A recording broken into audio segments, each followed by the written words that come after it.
Once upon a time, there was a girl who didn't like men. She had no interest in finding a mate, though her father was interested in getting her off his food supply chain. Find someone, he told her over and over again. When a strange, soft-eyed dog wandered into their camp and their own dogs did not growl, Sedna's father let him grow close. Sedna took notice of him, and that night they lay down together and played closely.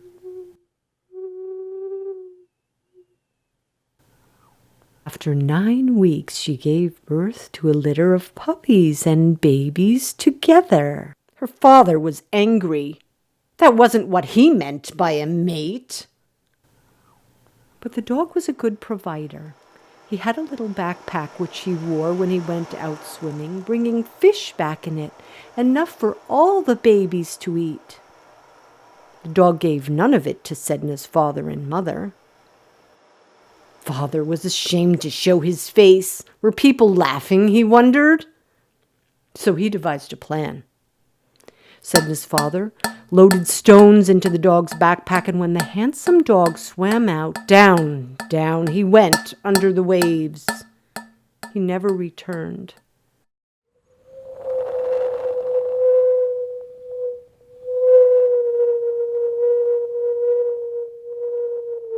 And Sedna gazed motionless into the gray sky. With no food, the babies wailed, the puppies howled. Then they were silent. Sedna did not help her mother or her father cleanse and prepare the seal flesh. Again, pressure was applied. "Find yourself a mate," she heard. She spat. Who was that walking into the camp? His eyes looked unusually clear. Walking directly towards her, he said, "Come with me. I have a nest for you, and we'll have plenty of food." With a cool glance at her grunting, farting father and silent mother, she thought, "I'm going." He brought her back to the nest indeed, but when they got there, what she saw was a pile of twisted sticks on which were strewn a few shreds of rotten blubber. Oh no, she was horrified, but then as he reached out to embrace her, his warm, soft body began to grow strange, feathery quills. He was an enormous, ugly bird with a curving, red beak. Oh no! Whoa! She struggled away. He drew back, haughty and insulted. Off he flew. Standing amid the scattered heap of brush, he called their nest. She wailed and called, "Oh, mother!"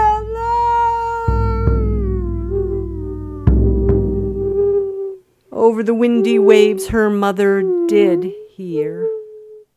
She turned and said, "Husband, go and get my daughter." He felt no desire to comply. Yet Sedna's mother did not ignore her daughter's cries. "You will go," she insisted. Finally he did depart, turning his kayak toward the west. He himself could hear his daughter weeping, though his heart was cold. He followed the trail of cries and arrived at the desolate nest. He did say why she wailed, and reluctantly accepted her into his boat. But now the bird heard silence and knew something had changed. The bird cut through space, first as a shadow far away in the sky, but then, swooping, plunging down straight at them. The father saw their boat would be overturned, and grasping his daughter's long, thick hair, hurled her into the icy water. "Father! Father, no!" "Go!" he snarled, counterbalancing as his hunting knife flashed. Whack! Plunk! Those fingers off. They dropped into the kayak. Quickly, her father picked up each one and tossed them over the side. The bird's plummeting ceased. He veered, then flew off, his heavy wings ringing.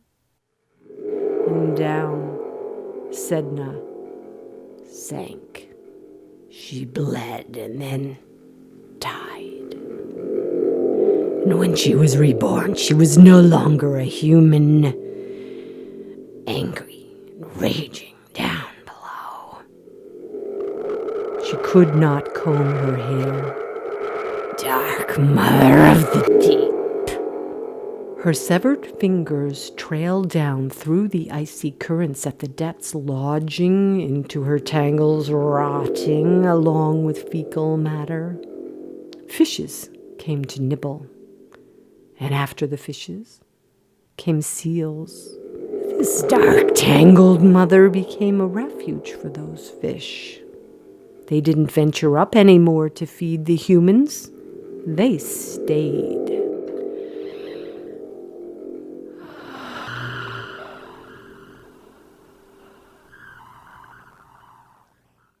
And up in the topside world, humans began to starve. First babies, then old people. Well, old women, and no one cared. But then it was a young man, a hunter. It was trouble. Then another. Then they up top realized they needed to summon their most proficient shaman. He came. And he made the journey down, down, down. And there she was, down at the bottom.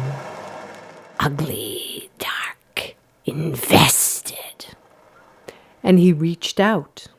Instead of eyes, crustaceans glared at him through eye sockets. He didn't flinch. And when he reached out to touch her bony cheek, electric eels lurched from her hair with vicious fangs and stung his face. He did not draw back, reject pain or the writhing sight of her as she was now. Slowly, patiently, reached for her, smoothed her hair. Gradually, he freed the sea lice from the tangles of water spiders. He unwound the severed candles of her fingers from the silken hair swirling, coming closer and closer until they were together, joined, and she was soothed by the pulsation of the waves in the cradle of his arms.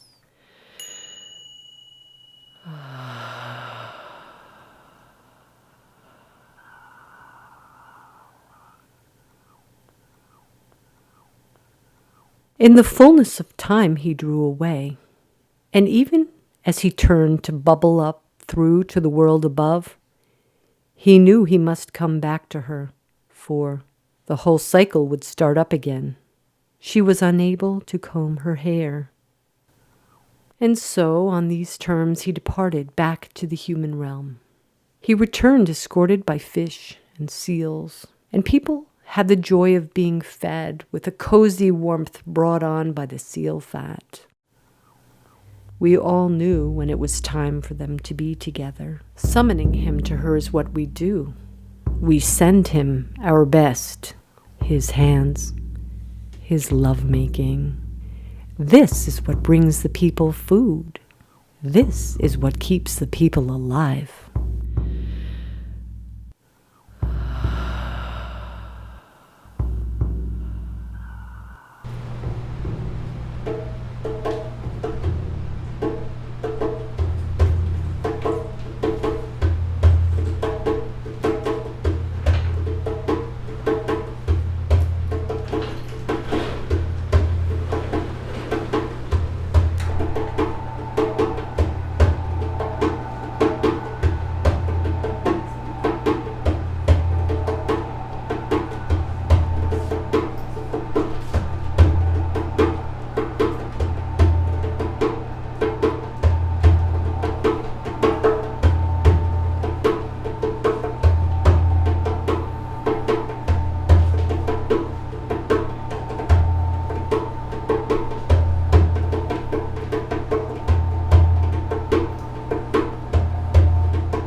What's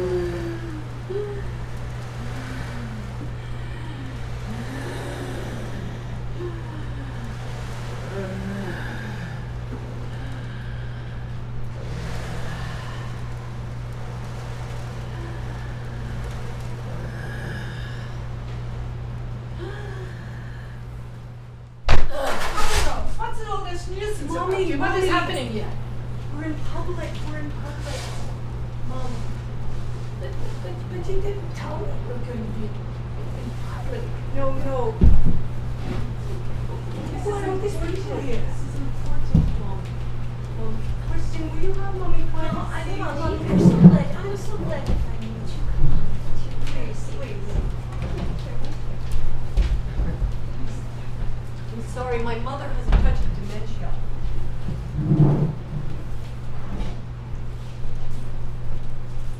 Actually, that's not my mother.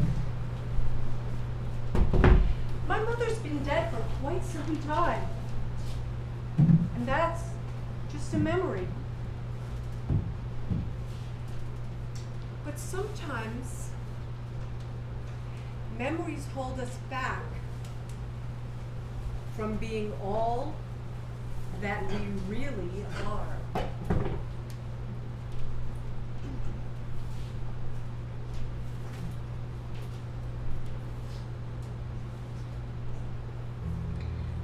Helen smelled the skunky smoke coming from under her daughter's door and ran through her options. You can't do this would lead nowhere because her father, Frank, didn't set any boundaries at his place. How could she win and raise a decent child? She knocked. What? This is your mother speaking. So, may I come in? Helen opened the door, surveying her daughter's foot on the tear and the night sky duvet she'd hand-stitched for Chloe's bed, the hot pink A-cup bra tossed on the floor, open casement window, and green-haired pubescent girl sprawled before her on the bed. Hi, Helen said in what she hoped was a friendly tone. Chloe checked her eyeballs in the hand mirror. Why are you here? To see what you're doing. What does it look like I'm doing? Could this tactic work? What was this tactic anyway? She picked up the bra and stared at it. Where should it go? I love you, Chloe. So? I'm your mother. My abusive mother. Helen winced. What? Don't try and deny it. Dad knows too. I told him. Told him what? No answer. What answer could there be? Of course, Helen had set some limits, including lying on top of a thrashing girl who was having a tantrum. Do parents have a right to restrain their children? Have you heard from Dad? When will he be here? Dunno. I've got an appointment. Need to go now. Helen closed the front door of the house firmly, holding onto the handle in case she tottered and stumbled backward down the steps. Her ankles weren't working right. She told herself, you are managing, as she turned to grasp the handrail, carefully stepping down the stairs. It was well before Frank's divorced dad dinner with Chloe, so it was unlikely he'd already be waiting outside. She hated the way adrenaline spurted into her bloodstream, making the vines on the side of the house blurry. Hated leaving Blaze, her German shepherd, behind. Dogs are not welcome on first dates in coffee shops. She would only be walking unguarded for a few blocks. Think clearly, Helen reminded herself. Frank wouldn't jump out of his car. He only liked to torment her in secret. The door chime called the barista up from the lower shelves, and a woman with neatly coiffed white hair and a pearl necklace glanced over from her seat at the window. Likely a resident from the Rittenhouse retirement residence a few doors down. You'd need serious money to end up there. Helen looked down at her uneven nails and remembered reading that even here on Mount Pleasant Avenue, the Vietnamese manicure shops could be a front for human trafficking. Her blind date, Tibetan motif, wasn't here yet. She'd recognize him from his picture. Long, silver hair, though likely not posing with his prayer beads. However, she had to start somewhere. She heard the jingle of the door opening and assessed him as he clearly gathered that she was the only possible candidate. It was just her and the pearl necklace woman, one table apart. He smiled. She saw he liked her. Not bad for 38? She wondered, touching the corner of her eye. The big, meaty man strode across the floor and took his seat. He peered at her, and she at him. He had a big, reddish nose. A drinker? Tell me about you, he said, leaning forward and spreading his tree trunk legs. I meditate, Helen said. Do you? Yes. For years. I lead a meetup group, the Self-Realization Fellowship. We get together on Tuesday evenings. You might like to come. We'll see. She would not be joining him. Shifting her glance, she met the rapt attention of the pearl necklace woman who was auditing the conversation. Worms are livelier, she remembered reading, when they sense a robin waiting to eat them. What else do you enjoy doing? She asked, aware of the audience. Here's my spiritual life, but I like browsing eBay. I found the most wonderful things there, even though we've had issues. My wife isn't keen. Your wife? Helen glanced at his hand. No ring, and no white skin betraying a quick removal of one before this date. His fingers were thick and hairy. Sure, I'm married, he said cockily, but she doesn't want to have sex, and since the transplant, I got the heart of a 17-year-old boy. They aren't supposed to tell me, but I found out anyway. I really need sex. Yuck. Helen thought of her ex. Frank, sitting in the toilet, possibly jerking off at the same time. Was this possible? And caught herself leaking out of the present moment and practiced her meditation training. Stay in the now. It's all you have. Smiling while lifting his arms to stretch, he said, my wife feels fine to let me find other friends. She knows I'm on dharmamatch.com. She must be relieved, Helen thought. A heart transplant? She asked. The kid whose heart I got had a road rage accident on his motorcycle and died instantly. Since I got his heart, my life has completely changed. I feel like a new person. I love chili dogs now and forget it. Never would have touched them before. There was a clatter as the pearl woman crashed her cup into its saucer. Helen met her eyes. Tibetan motif waited expectantly for a response. Her mind raced, looking at the clock, noting she'd been here 7 minutes. How much more time did she need to fill? What do you buy on eBay? She asked, switching to a simpler topic. I found the greatest things, he said, his silver and turquoise earrings swinging heavily. Like an electron microscope, but Lucy doesn't agree it's a good investment. That's something people could disagree on. I feel so limited by her. We're all boundless and need to be free. I mean, we're beyond both space and time. Do you know what I'm saying? It can be hard to know what's really happening. That's why I like having someone qualified to guide me. I don't follow a spiritual teacher. We have all the answers within ourselves. Like the Dalai Lama said, because we have a personal ego, it's best to have a personal teacher. He looked at her with, could it be, a measure of pity.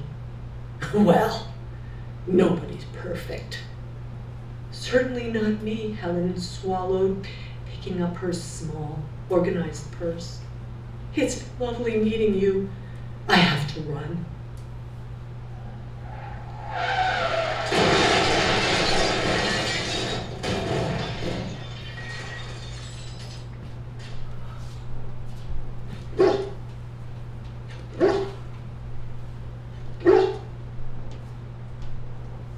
Luckily, Frank's shiny black car was not parked outside her house. Blaze greeted her at the door with a calm wag, and Helen sank down to bury her face in his shoulder, relieved to be home. A couple of hours passed before Helen began to nervously check the clock, waiting for Frank and Chloe with a familiar dull squeeze in her chest. The arsenal was lined up: lavender oil, chamomile tea, a shot of brandy in a baccarat glass. Helen was running the wire slicker through the fur on his haunches when Blaze lifted his head, alert. Then she heard talking at the foot of the steps and the doorbell. "Brought you this," Frank announced, brandishing the teddy bear, which had a fierce expression, Helen thought, reaching for it. He turned without giving it to her and strode toward the bookshelves. Pushing a cluster of amethyst crystals aside, her former husband placed the bear in a commanding position. Why? Helen wondered, ready to believe the worst. "Bye, sweetie. Got a hug?" Frank said to Chloe. The pair stood locked together, swaying in the vestibule for what seemed far too long to cling to a daughter with breasts. With a smirk, Frank departed, and Chloe retreated upstairs.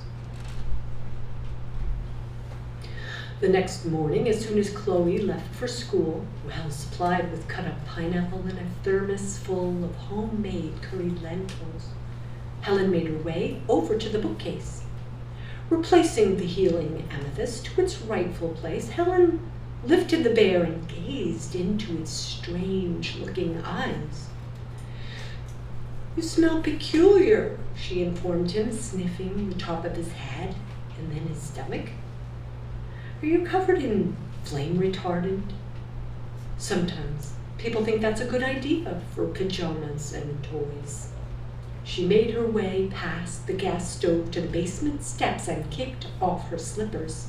"Oh dear," she cried as she dropped him. "Are you hurt?" She caught up to him at the bottom of the stairs while stepping on his head. Apart from the two beady eyes, there was no sensation of a small, hard object lurking inside that she could detect. But how large would it have to be? Nannycans were so tiny these days. But perhaps a bit more Great class, movement. Improper behavior? Her lawyer would know, she reminded herself, placing dear Teddy into the washing machine and turning the temperature to hot.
Pulling to the curb, Frank took out his phone and touched the gallery button for a quick stroke off to some nice big titties.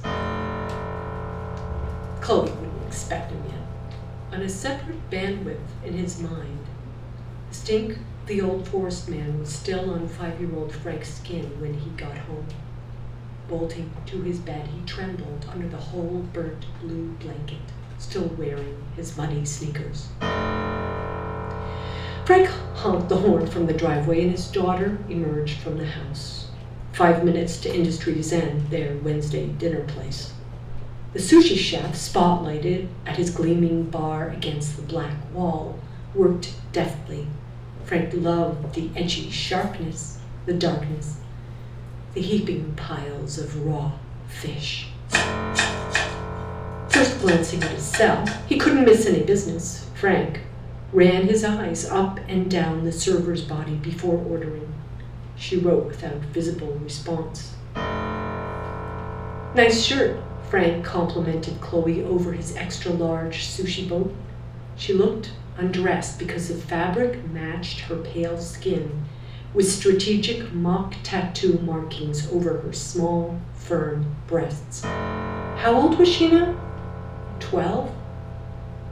Mom hates it. He slipped a chunk of raw tuna into his mouth. She's a control freak. Chloe scraped the wedge of slimy raw salmon off its bed, then fumbled the chopsticks to lift the first ball of rice, which fell back onto the plate.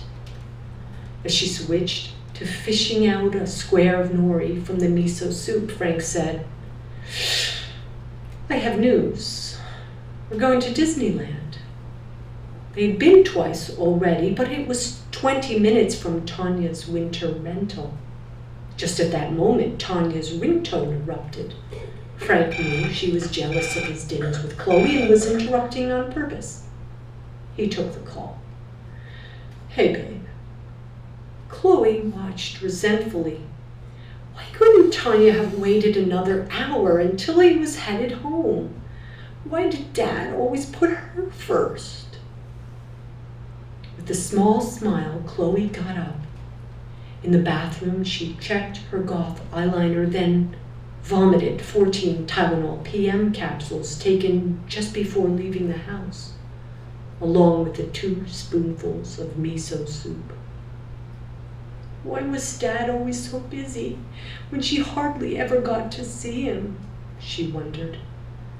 Feeling her stomach lurch again, she darted into the stall, but missed the toilet and puked again on the black and white tiled floor. Oh no, this wasn't working. What would it be like to be Dad? Like sleeping? Would Dad cry?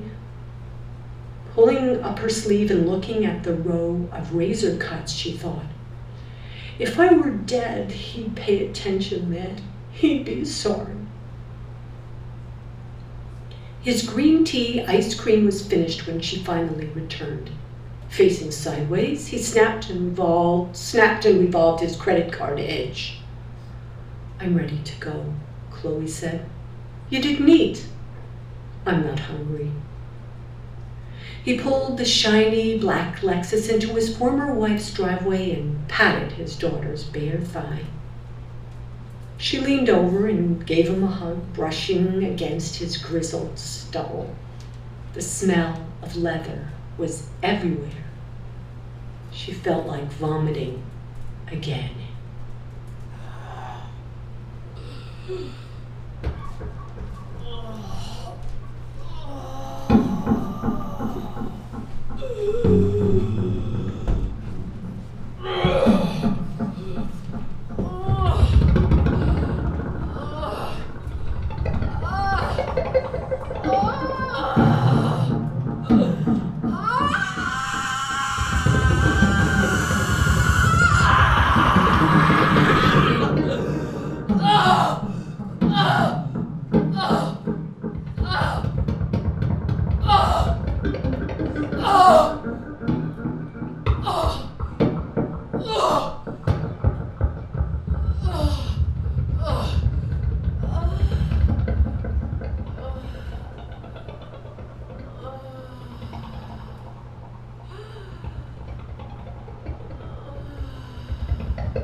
Helen stared down at the insurance company letter and felt the slow diffusion of panic staining her system like squid's ink, then poured herself another shot of brandy.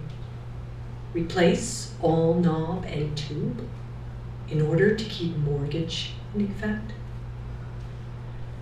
Rupert was the third electrician who came to give an estimate and the most weather-beaten. A craggy boulder with gray hair and a softly faded red plaid shirt. "Would you like a cup of tea?" she'd asked, even on the first day. He'd accepted and took a seat, Helen's seat, at this small round table, his hand easily resting on Blaze's head. "Paw?" he'd asked, and in only 2 days trained the dog with bits of ham torn from his sandwich. The check she'd paid him for the job had just cleared, announced her bank notification email, when her doorbell, muffled under its layers of duct tape felt, buzzed. Blaze didn't bark at the glass door. He was used to Rupert now. "What beautiful roses," she said, "and champagne? For the most beautiful girl in the world." He followed her into the kitchen and opened the fridge, peering at the contents with puzzled eyebrows, then switched to the freezer to chill the bottle of Pol Roger. "We'll have this after," he said, stepping forward as she quickly placed the fragrant, long-stemmed blooms shod in little test tubes into the sink so as not to crush them. With a rather strong grip around her wrist and another hand at her waist, Helen felt herself being steered up the stairs and floated with the tide, unused to the procedure but sensing no danger. On Monday at 11:30 a.m., the phone rang. "Are you there?" he asked. "I'm at home, if that's what you mean." And half an hour later, there were 2 brown lobsters waving their rubber bands as he held them up towards the glass door. "They're alive," she said. "Yes, of course they are. I'm not supposed to kill anything." "Don't worry, I'll do it." She lifted the tender white piece of claw meat towards her mouth with one of the tiny forks he had brought along, salivating. Death brings life, she thought. Tibetans hire Muslim butchers to kill the yak for them. "And now we're going somewhere special," he announced. "Where?" "You'll see." It wasn't his usual battered white van that stood outside, but his good car, the pearl white Escalade with creamy leather seats. Helen's heart started beating hard as he opened its door for her, giving her behind a pat as she climbed up. She turned to face him. "Chloe will be back from school at 4. She's a big girl now. She doesn't need mommy home to greet her." Perhaps he had a point there, Helen thought. Did it matter anymore? The car showed its grace and power as they traveled west. Helen was puzzled when they pulled into a low plaza in Mississauga. He parked and said, "I designed the lighting here," before leading her into a door that read "Salt Cavern" in Arabic-style calligraphy. A voluptuous blonde woman smiled as they entered and nodded to Rupert, who simply said, "I have a reservation." He hung Helen's coat and gestured for her to take off her shoes, then, with his hand on her sacrum, directed her through a hall lit only by large pink salt crystal lamps at intervals on the floor. As he passed through the second, heavy, dark wooden door, the lighting was so dim, Helen could only make out intermittent niches lit by smaller salt crystal lamps. The gentle trickle of water from 2 natural fountains across the room from each other created a sensual background sound as did the humming, sighing music from an invisible speaker. The coarse salt under the soles of her feet felt scratchily pleasant as he steered her into a recliner. "Be seated, my love," he instructed as he covered her with a cozy wrap, which was already in place on the arm of the seat. Her eyes began to adjust, and she saw crystals bubbling from the walls, what looked like the trunk of a massive tree curving back in enjoyment, with 3 branches opening, bunches of herbs wafting a subtle fragrance tied in the corners, an old-fashioned handmade broom, a cartwheel. Already, he was kneeling in front of her and with handfuls of the salt began to massage them along the tops of her feet. "Is it good?" he asked, looking up. "Yes, it is." As he stroked his way up her leg, she realized what he had in mind and liked it. "Won't people come in? I've reserved it just for us." Still, it was a public place, Helen thought, as he pulled her down onto the salt, arranging the soft fleece so she had something to lie back on as he eased her clothes off and away. An earth temple for the rights of the body, she thought, enjoying the skill of his tongue as she glanced at the unlocked door.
What do you want to watch? Frank asked Chloe, who was waiting for him on the couch with the popcorn she'd sprinkled with hot sauce.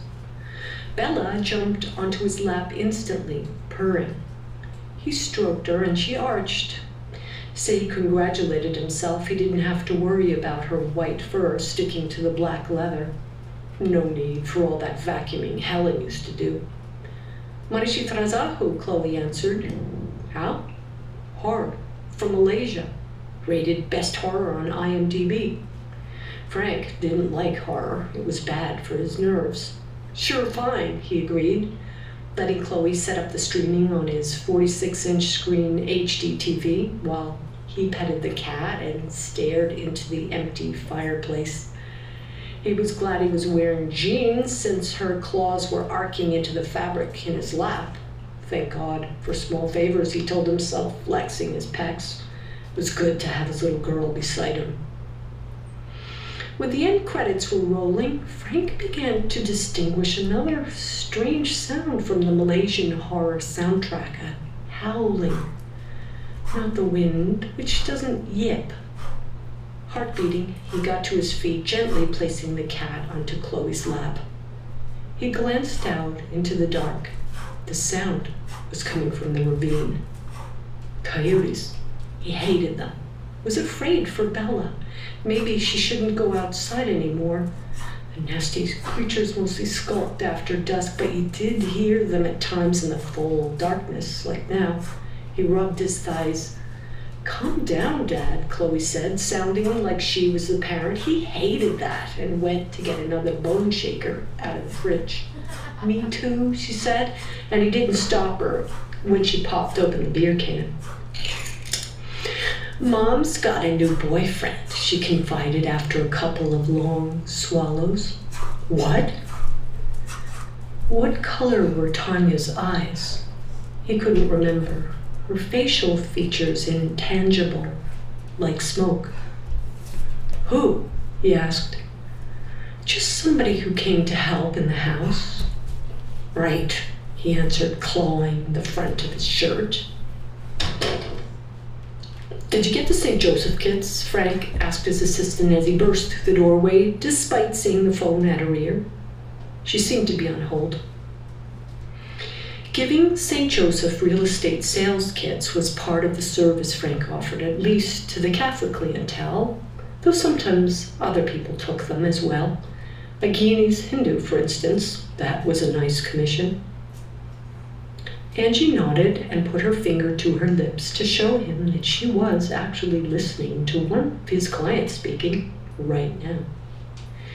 Yes, she said into the phone, the listing went in this morning. I'll send you the link. Hanging up, she said, the kits are in the cupboard, patting its door. Multitasking was part of her role as real estate office admin, even if it meant driving up to the nuns at the liturgical center on Pine Street. And I need some coyote-killing poison. Find it online. He turned to make an espresso. Want a coffee? He asked her. Sure.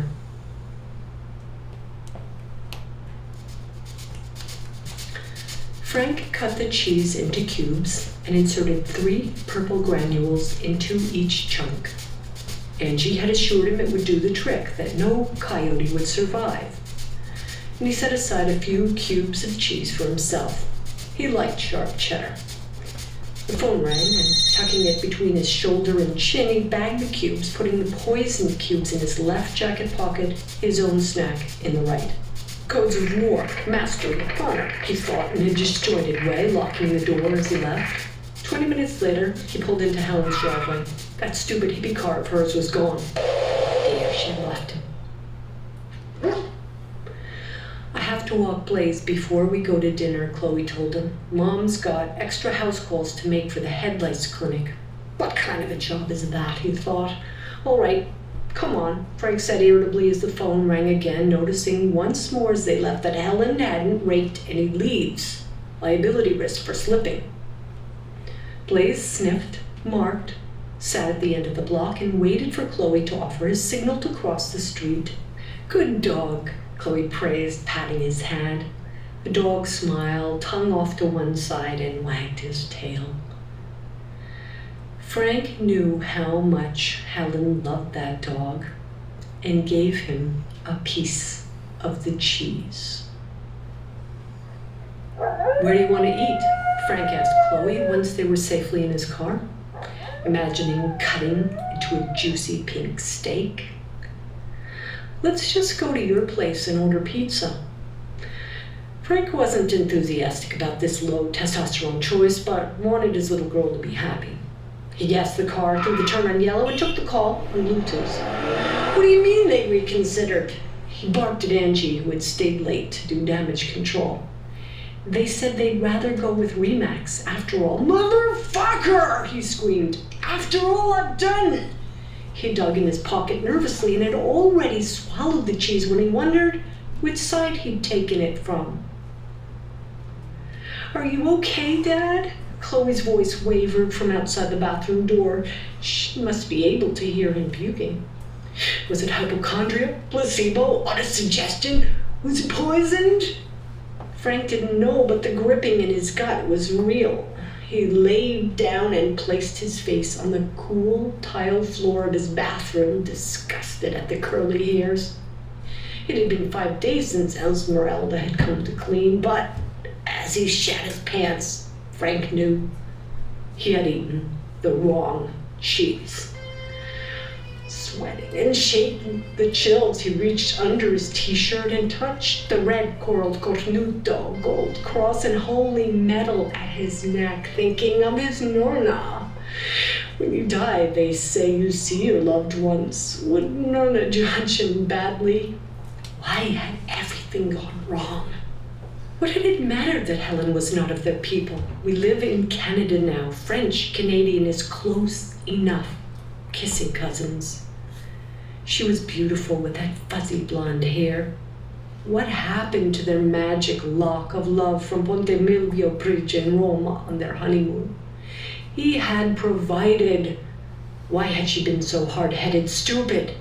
Why care if whores rented their Airbnb rooms? It was good money, safe and clean for them. Easy money, good income stream. Heaving again, he pushed himself up, but not fast enough. Oh, what would Bruce Willis do? Even old Bruce fought with the best. It is a man's role to bear pain, he thought, groaning. I must have the flu, he moaned through the door to Chloe, looking at the fluffy, cream-colored towels his mother had chosen to go with the taupe-colored walls. He couldn't soil them. Should I call Mom? Frank had no answer. He didn't want his little girl to see him down. He could have killed his little baby if she'd taken a piece of that cheese, he thought, as he shat again. Go get some paper towels. He heard Chloe padding away. Maybe this is the worst, Frank thought, shuddering as he suddenly saw his grandfather's face. Tears began to fall. How am I going to clean up this disaster up, he cried, unzipping his pants. Then it came to him to ask for forgiveness, and Frank began to speak the words of the Lord's Prayer.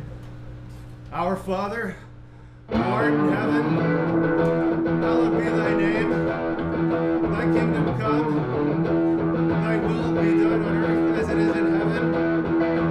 Give us this day our daily bread, and forgive us our trespasses,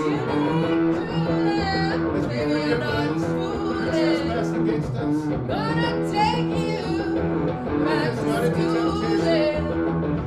but deliver us from Way evil. down inside. What do Amen. you need?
Helen knocked softly on Chloe's door, then came in and quietly switched on the alabaster bedside lamp.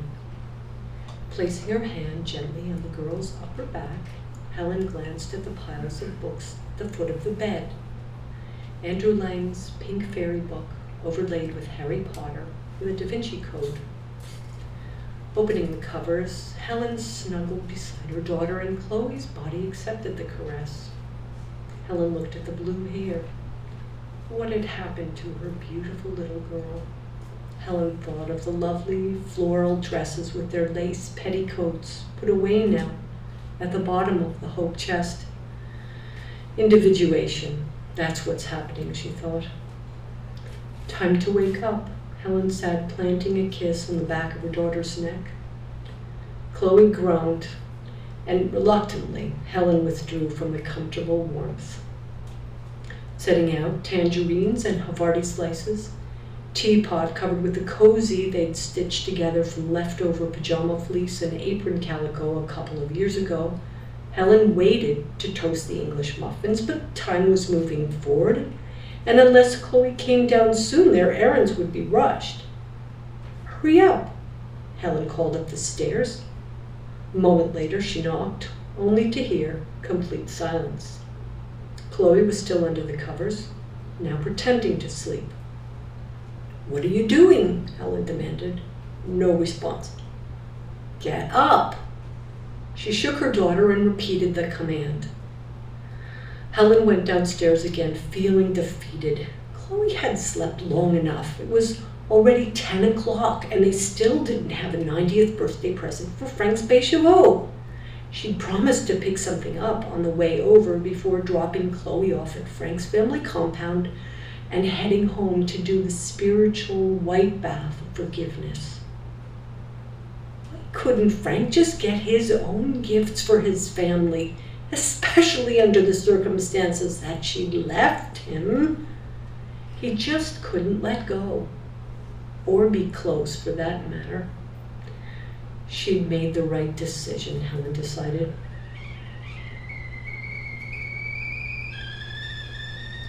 Helen poured herself a cup of the Tulsi tea and sat down at the small round table in the kitchen, remembering the happiness of painting their 2 monks at Chloe's 7th birthday party. The suffering of change, Helen thought. She heartened at the sound of Chloe's footfalls on the stairs. Then There was a gashing pain as the girls stepped into the light of the kitchen. The creature with blue hair, no eyebrows, and now crimson eyes was indeed her daughter. "You can't go to your grandparents' party like that. I hate Bécheveau. He's a pervert." "What's he ever done to you?" Chloe breathed heavily and didn't answer, but stood glaring at the tea cozy as though she might smash the pot. Helen restrained herself from reaching forward to protect her treasured sky blue heirloom. "I promised Daddy we'd get a present for you to bring to the party," Helen cajoled, realizing that to confront her daughter's appearance directly would only lead to a battle. Chloe assessed her mother's position quickly and realized she was going to get away with her costume. "Let's get a wrinkled old linguiça sausage and stuff it in a sock. Better yet, I'll pin it to my crotch and take it out from there." Now Chloe started to laugh, and Helen breathed a sigh of relief. Humor was better than anger. However, she was none too pleased at the state of her daughter's appearance. What did it mean?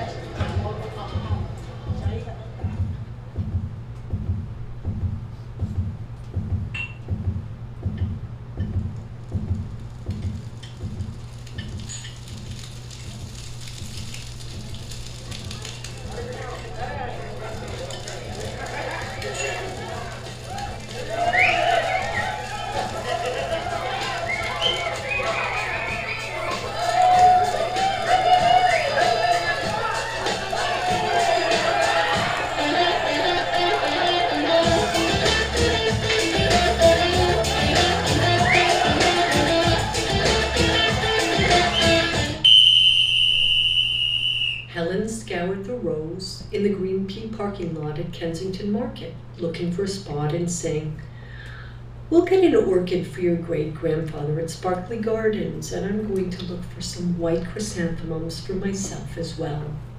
"Right," Chloe answered, as though she weren't paying attention, twisting her septum piercing, which Helen had told her looked like frozen boogers. "Then I'll just nip over to the herb place to pick up some copal." Chloe grunted, realizing her mother was getting ready to do some kind of spiritual ritual. "I'll get a coffee." She heard Helen sigh and knew her mother wished she would join in this junk, probably while wearing matching essential oil perfumes, then remembered Helen telling her the caffeine was setting up her system for the misery of her menstrual cramps. She would not coo and babble about the beautiful orchids and compare spiritually purifying bags of amber resin. Chloe thought, "I have something more important to do." Chloe entered the Good Luck shop past their display of plaid bag shopping carts, $1 acrylic toques, and camouflage knee socks. Her eyes lit on the can of hot pink silly string, and without a second thought, palmed it, exiting with a sense of invincibility. Miraculously, the cashier was distracted and didn't notice the theft. Back on the street, Chloe slipped the can into the vintage Persian lamb coat she'd harvested from the mare, Helen's mom, the old bitch, pleased at its capacity to hide the bulge. Next stop, Helen found a parking spot just outside Frank's parents' place on Gray Street and got out to place the beribboned orchid box in Chloe's hands. Chloe looked at the open gate, silver balloons, and banner announcing "Happy 90th birthday" with a twitching skepticism, even dread. "Dad said he'd meet me here after his open house," she told her mother in a voice which hid a quaver. "He told me." Helen heard the tone. "Give Mommy a kiss, dear," she joked. "Yeah," Chloe said, half turning away. Holding the orchid with her left, her right hand checked her pocket and its hidden treasure. She turned back for a moment and looked at her mother. Helen looked tiny and stylish in her second-hand black jeans, leopard-patterned Converse sneakers, and cashmere coat from Courage My Love. "And take off those awful sunglasses for the party, would you?" Helen chided, breaking the spell. "Ha!" Chloe answered, "Sure." Later, she turned. "Mommy loves you, baby darling," Helen continued. Chloe knew her mother wished she would laugh. This was not a time for laughter. She had a mission. Briskly passing the path to the front door of their compound, Chloe unlatched the gate to the back, always surprised at how big and deep the combined properties really were. Her eyes immediately fell on the center of activity.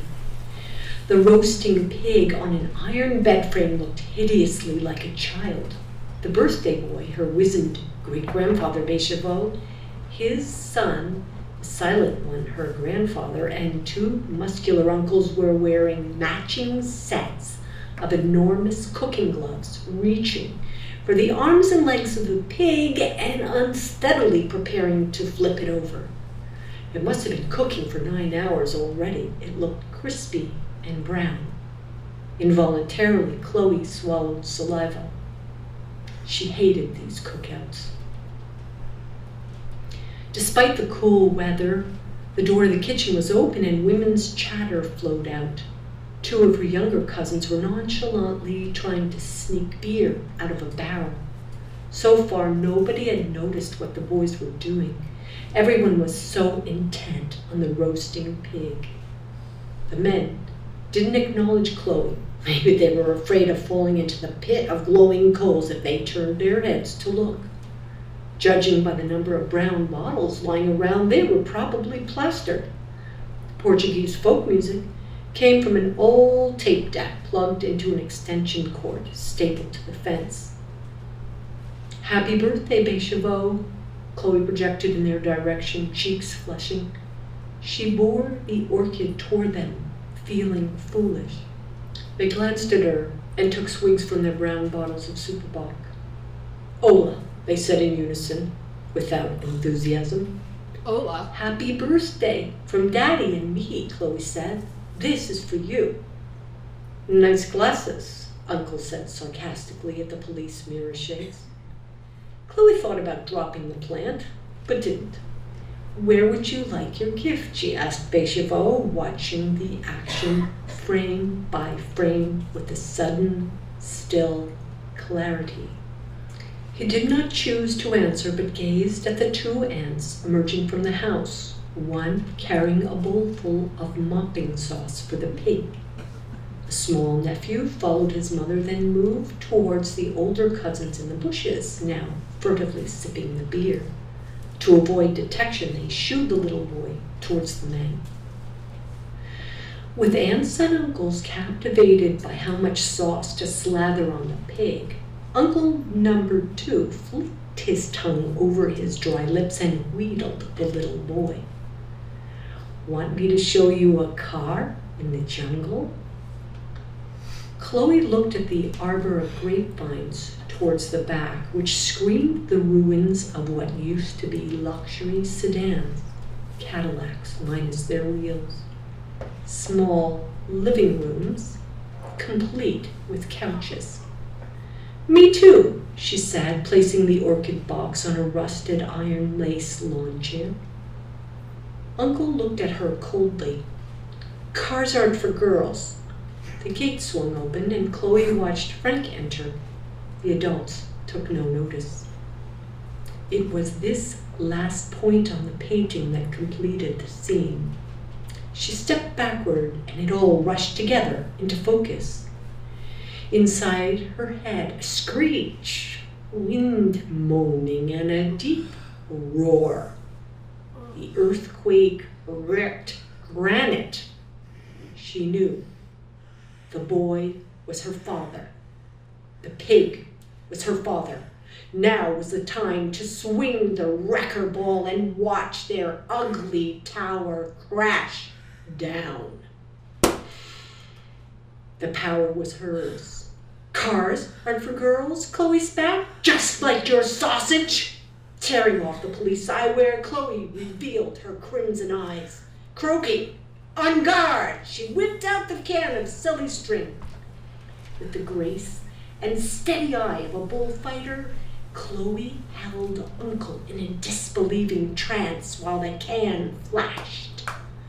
Aiming it squarely at Bechevo's crotch, she pulled the trigger to release a line of hot pink string.